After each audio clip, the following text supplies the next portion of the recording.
Okay, it's the Brian Hornback Experience. This is episode 71. I had a little bit of stress just now, but just by dumb luck, I fixed it. So, episode 71, we've got another candidate running for public office in 2022 here in the grand old river city of Knox County, Tennessee. And on the phone, we have Tyler Givens. Tyler, how are you? Hey, hello. I'm glad to be here. Well, I appreciate you being here. I say we a lot because I think it's just me and my dog. But Well, it's the whole experience, right? The Brian Hornback Experience. That's it. Yeah. So, the good. There are a lot of people that listen apparently. So that's good. But yeah, the dog is below me. He may start snoring at some point, but that's good. So Tyler Givens is one of three candidates running as a Democrat. May 3rd, Democrat primary for Knox County Mayor. And we're not going to mention his opponent's names on here because that's just not part of what I do here.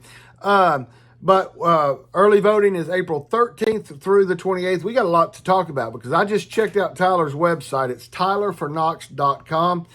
The guy's got a lot of info. So first of all, I saw you a few nights ago over at my old home church, Eastminster Presbyterian Church, back when the wife and I got married and lived on the east side, and then we moved over here in the early 90s. But anyway, always happy to go to Town Hall East because I get some nostalgia from my old home church. But I tell you what, I went out there because I was told that the two candidates for sheriff and the three candidates running for Knox County Mayor on the Democrat side were going to be there. And I was kind of surprised. The fellowship hall was full, at least 100 people there. There was myself. There was the New Sentinel, Tyler Whetstone, and Saul Young. There was Jesse Mayshark from Compass. There was at least a TV station there. Man, there was a lot of people there, Tyler. Yeah, it was a full room. I'm glad to see that. I was glad to see, so much media out there and a lot of folks from the community too. I like to see people participate. So I thought it was a really good forum. Absolutely. So now, Tyler Givens, you're a professional you're an engineer by training, right? That's right. So I have my degree is in mechanical engineering. I am a licensed professional engineer in the state of Tennessee. Most of the work I do is with, nowadays I do a lot of state and local contracting, so I do a lot of renovations for school systems. I was just at a university in Mississippi last week doing a walkthrough down there, trying to figure out how to save some energy on their campus-wide cooling system. So that's the kind of work I do. I've been doing that for about 15 years. I've worked in, like I said, I'm doing a lot of state and local stuff lately. I also worked in federal contracting and got to travel around the world to some military bases and U.S. embassies. So I was very proud to be able to do that kind of work. So yeah, that's kind of my professional life. And you and your partner, I don't know if y'all. Yeah. Y'all live in Norwood, which is the beautiful part of North Knoxville.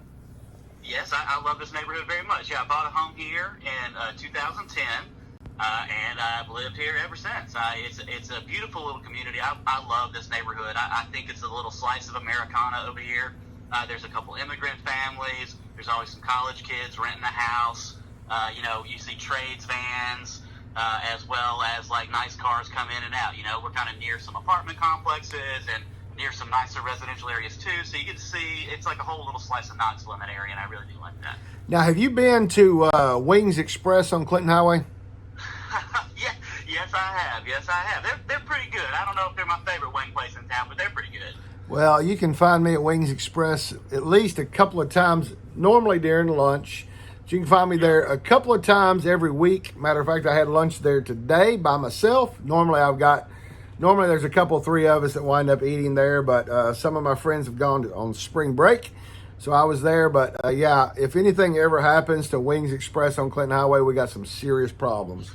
Well, anyway, I'll mark that down.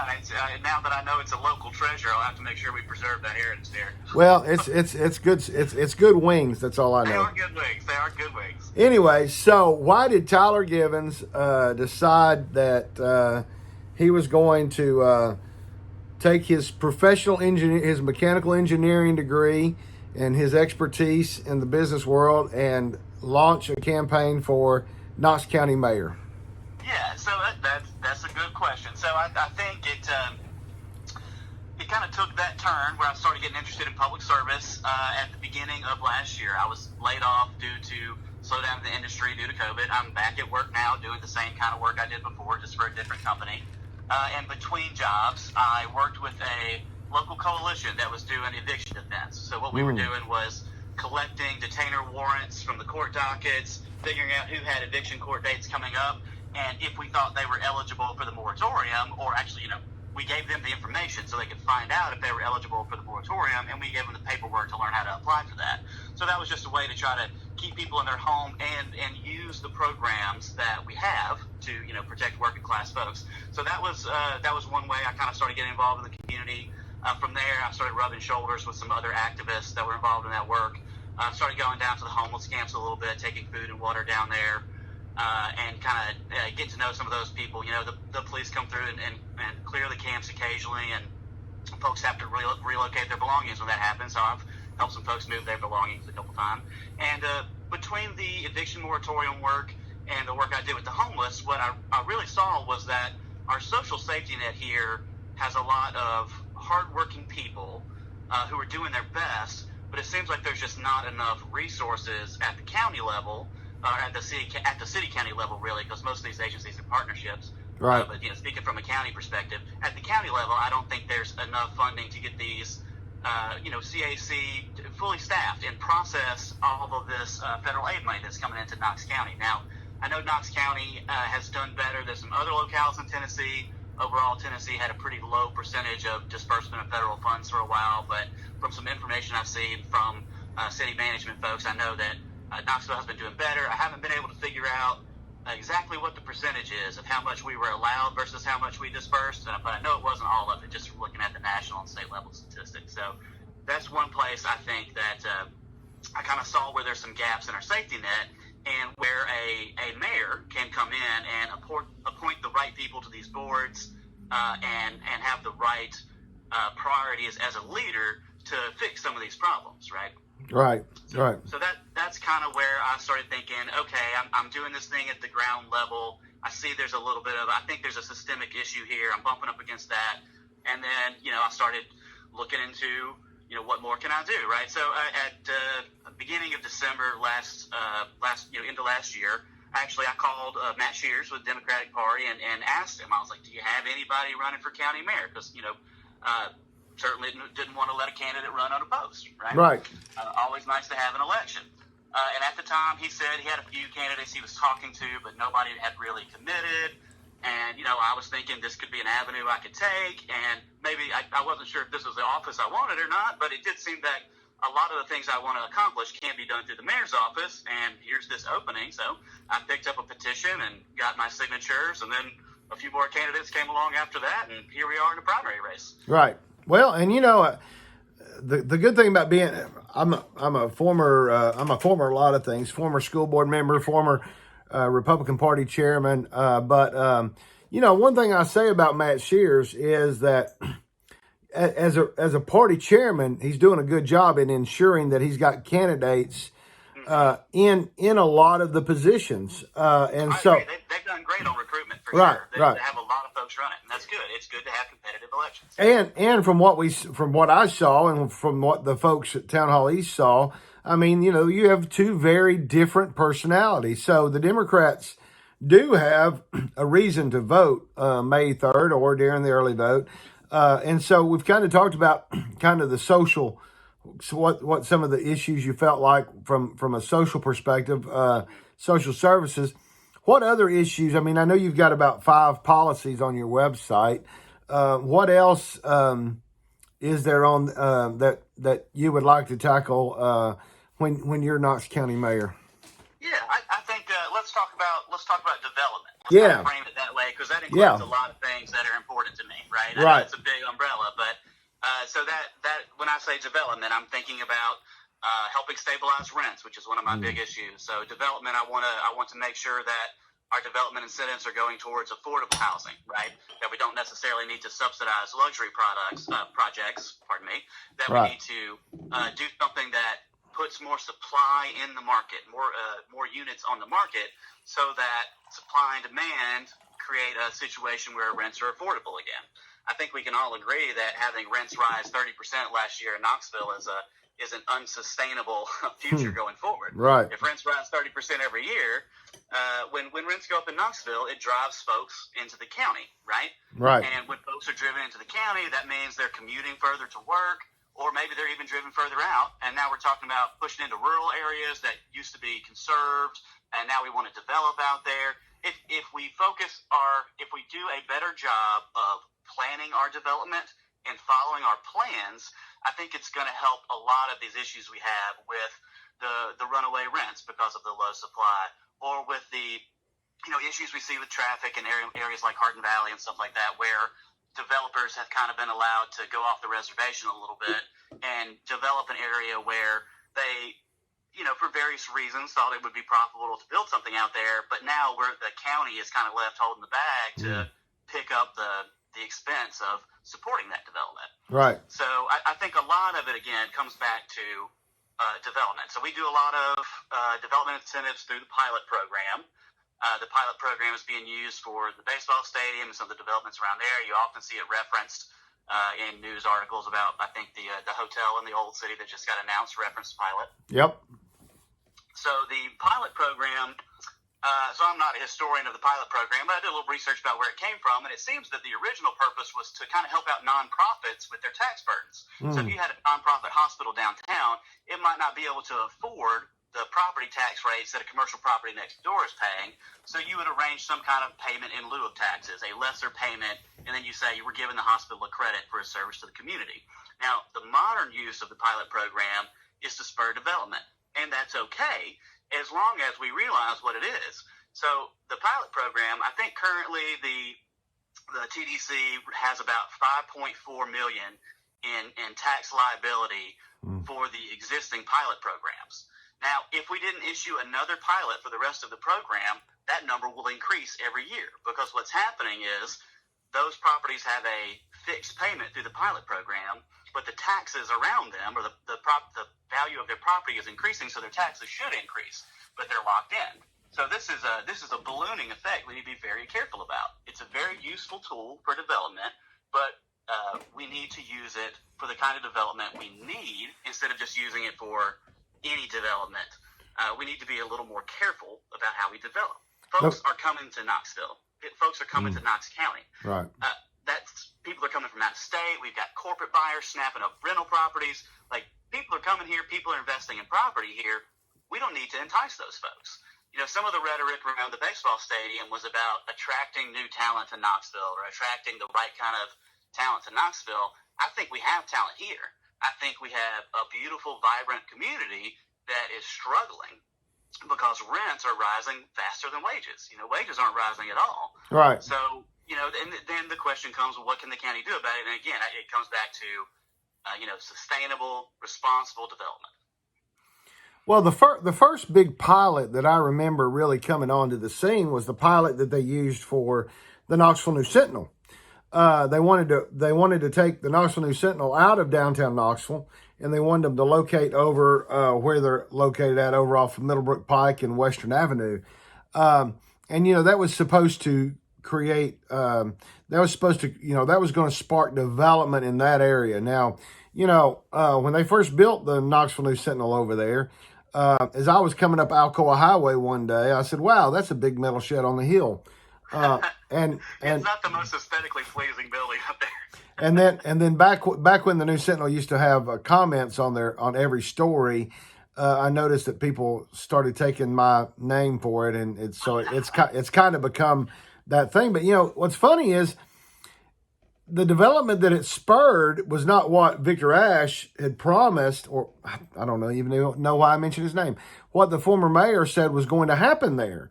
It was not the development that they promised. And then now, we're 20 plus years later, and the News Sentinel sold it to now a battery manufacturer, which is great. I mean, sure, energy sector jobs. Right, that's great. That's what we need. But at the same time, it didn't do what it was supposed to do. Now, what's happened to downtown Knoxville over the years is good. I mean, I have no issue with what's happened in downtown Knoxville, because I told the wife years ago that, when our kids had my kids been older, we would have probably gone down there and bought a loft.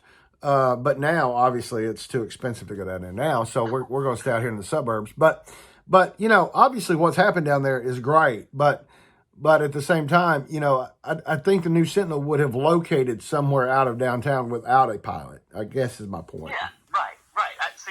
I absolutely agree. The thing that a pilot is supposed to do is incentivize your market moves, right? So if the incentives are already there, like the incentives for luxury development, like the incentives for big houses and stuff like that, we don't need to subsidize that. Like the economic incentives are already there. What we need to use our programs for, what we need to use pilot programs for, are the things that developers don't really want to build because they're not the maximum profit building, right? Right. Maybe building building 80 units of luxury might net you more cash on the sale than building 100 units of affordable. Right. But the city needs 100 units of affordable. Right. So if you're going to get a tax break, or you're going to get bumped up on the list for sidewalk repairs, or you're going to get some exemption to our zoning code or our 30-year plan, or you want something that's special for your place, you need to be giving something back to the community in exchange for what the taxpayers are giving you, which is a break on your fair tax burden. How can the government hold these? So let's say I'm a developer and I decide that I want to build something. I've got property and I want to build something, and I come to the city and say I'm going to build affordable housing.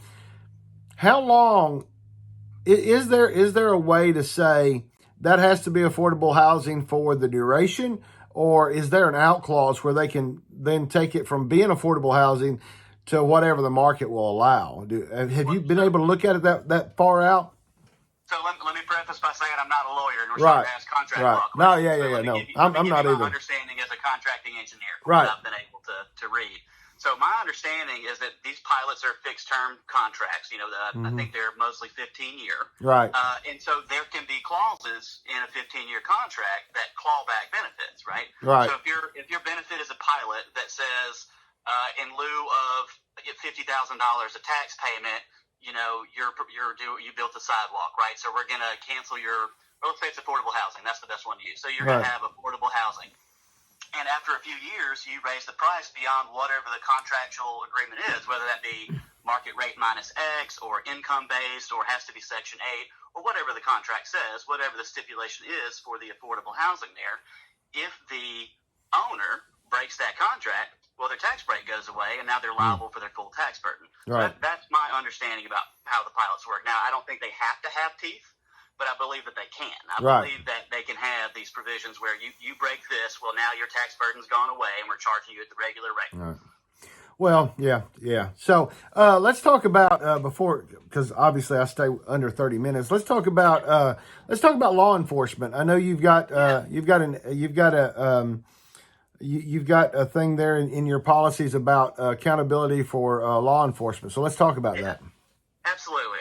So, I think everybody knows that in the past couple of years, we've had some high-profile incidents of,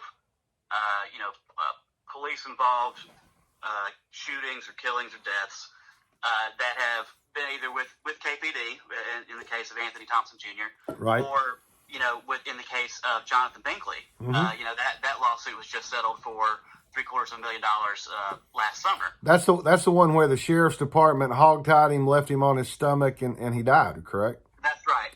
Now, they say there was some drugs in his system and blah, blah, blah. But, I mean, like you said, the long and short of it is a man was hogtied face down on the ground, and there were 6 or 7 deputies standing around, and he died there. Right. They have a duty of care. Right. Regardless of the other circumstances. Right. But yeah, I think that the obvious first steps, right, for law enforcement accountability for Knox County is to get with the times of what's standard everywhere else. So if we look at Davidson County, the Nashville Metro Police Force, they have an independent community oversight board, which is actually a little stronger than we have with Park, because Park is under our city mayor. So for KPD, we have Park, and that's under the city mayor. But our county doesn't have any civilian oversight board. There's no civilian who's reviewing these cases. And in the case of the Jonathan Binkley lawsuit, I have not seen a change in policy since that lawsuit was settled, or since that lawsuit started. So the police department in Knoxville was kind of transparent about changing their use of force policies after the George Floyd protest. They changed some of their chokehold stuff, and they published it on their website. We're very upfront about that, but I haven't seen anything about that from the sheriff's department related to Jonathan Binkley. Now, maybe I missed it, but I say all that to say we need to get with the times and do things the way that Nashville's doing it, or that Davidson County's doing it, right? Have all of our law enforcement officers in the county should be wearing body cams at any time they're doing a law enforcement activity. They're arresting somebody or, responding to a call, they need to have their body camera on, and we need an independent community oversight board. And I think those are both very reasonable, moderate, modern reforms that anybody should expect their sheriff's department to be comfortable with. Yeah, and the interesting thing about the Binkley case was that the fact that it was a case that ultimately the law department just decided to settle out of court on. So it never got the review of a jury. Right. That happens in a lot of these cases, for various reasons, cost of litigation and other things. But when you have a settlement, there's often non-disclosure. Oh, yeah. And there's nobody's at fault. There's no fault language and all that stuff. And the people never get to know what really happened, right? Now, I mean, obviously, Jonathan Binkley's family deserves to be made whole and have as much justice as they can. But this is also something that impacts the community, right? We saw another citizen in the hands of law enforcement be treated poorly, right? Mm-hmm. And we don't want that to happen to us or to our friends and family, our loved ones. So I think modern accountability is just a no-brainer. Right. Is there another policy that you like to see when you're mayor? Yeah, so teachers. Public education. Yep. Talk about. So yep. I think there's another Democratic candidate for another office that said $60K. He wanted the average pay for teachers to be $60K in Knox County. So I looked at the surrounding counties and surrounding school districts. We have neighboring school districts that pay more than $60,000 on average to their teachers, and our school district, I think, was around $45,000 or $48,000 on average. I think it's reasonable to set $60,000 as an average salary for our teachers and work to get there. Now, the question is always how do you pay for these things, right? And some of the things I've talked about, staff and CAC, and that all costs money too. And the first thing we got to do is look at our budget priorities. I've already talked about law enforcement a little bit. The law enforcement budget has grown rapidly in the past 4 or 5 years under the previous 2 county mayors, especially under the most recent one. And I think we need to look very carefully at how that money's being spent. Now, I'm not suggesting pay cuts for our deputies, but we have a couple helicopters, and we have some armored vehicles, and we have explosive teams, and I think we just need to figure out if we need all this stuff. The floodgates were opened to local sheriffs and police departments having access to federal military-grade surplus equipment a few years back. And if you go look up I think Washington Post keeps a running list, keeps it updated, and you go look at what's been given to Knox County and KPD. I mean, tons and tons of M16 or AR-15 style military rifles, couple helicopters, several armored vehicles, large trucks. And gas is probably more than $5 a gallon right now. Right. What are they doing with all these heavy vehicles? Right. Yeah. Well, and granted, it's nice to get that stuff free, but the reason the federal government wants rid of it is because they don't want to keep the upkeep on it, right? Maintenance. Yeah. Right. Oh yeah. All that stuff is very, very expensive in maintenance. And I mean, you can look through. I think I looked through quickly in the budget. The sheriff's department fleet maintenance service was like $700,000 a year or something like that. I mean, that's a significant chunk of their budget, and that was just like that one section of maintenance. I don't even know if that included all their specialty vehicles. Right. So, I mean, you can get a lot of expenditures in fleet and equipment really quickly, and you're not paying your deputies anymore. You're not retaining good staff. Well, and about a year and a half ago or so, there was a situation that came up where the county was wanting to take over a field where the rugby folks had been gifted a piece of property, and they basically made it a world-class rugby field. Well, then the county was trying to take it back. But then I got to actually looking a little bit at the Parks and Rec budget, and it's grown exponentially over the last couple of mayors. And, my question is, okay, granted, we've got some world-class county parks now. At some point, you you shouldn't have to be paying as much money as you're paying once you get them up and running. You know, I mean, so that may be another department that once you get in there, you start looking at. But we're right at about 25 minutes, so folks can find you at tylerforknox.com. Where else can they find you? So tylerforknox.com is the best place. We got some videos up there of me speaking. Also, we've got Facebook at Tyler for Knox, Instagram at Tyler for Knox, Twitter at Tyler for Knox. All those nice and easy. Absolutely. So we post live streams up there when events are going on. We post upcoming events and all kinds of stuff. Actually, this is a podcast, so I don't know how timely. Right. How time it would be. Oh, We got an event this Saturday. yeah. Well, I was actually going to mention that because as soon as I record these things, I get them up within a couple hours. So on Saturday, March the 19th, you're going to be out in kind of my neck of the woods. I'm on the other side of Interstate 40, but you're going to be over at Hay Bear Cafe over off Middlebrook, right? That's right. We had an event at Landing House a couple weeks ago. That was a big success down there. We had an open bar tab, and if you came down and texted your friend, we'd buy you a beer. Wow. At Hay Bear, well, they don't serve beer, but they got boba tea. So if you come and you text a friend and let them know that elections are coming up, and tell them why you think I'm a good candidate, or just tell them that elections is coming up. That's good enough. We'll give you a $5 voucher, and you can go get you a boba tea. Well, that's great. Now, also there's an opportunity coming up with the League of Women Voters, kind of a meet the candidate type thing. Are they opening that? Right. Are they opening that up to the public, or is that going to be a virtual meet the candidate? I'm not entirely sure. I know. I thought they were going to be in person, right? And there was a location. I'm not sure. I assume it's open to the public because most of these events are. And they said they were going to have a live stream. Right. We spoke with one of the coordinators yesterday, and they said, they thought they were going to have a live stream, but they couldn't confirm a link for us. So, like I said, if you follow me on the socials, we plan to post that live stream on my socials at Tyler for Knox as soon as it goes live. Well, and that's the great thing about the league. I mean, ever since the pandemic started, a lot of things have been where they bring the candidates in, but they still live stream it. But even before the pandemic, they would always live stream their events. So obviously, I love that. You gotta keep things accessible. You want people to be involved. I love that. And obviously, I'll try to be there as well. Then for those of you that are just hearing the podcast, the Brian Hornback Experience podcast, you can also go to brianhornback.com. You can see Tyler's opening remarks from the Town Hall East event earlier this week, and you can see the question and answer of the first question, because I had already been there for the sheriffs, and it was by the time I got home it was about 8:30, and I'm not as young as I used to be, so I didn't stay for the whole Town Hall East event. But you can certainly see Tyler's opening remarks, and you can see him answer a question along with his other opponents. That's at brianhornback.com. But Tyler, I appreciate you coming on the Brian Hornback Experience. I'm sure we'll have you back maybe before May 3rd and definitely after May 3rd. And I wish you well, my friend. Sounds great. Thank you very much. Right. And I look forward to coming back here again. Great. Thanks, Tyler. Thanks, Brian. See you, bye.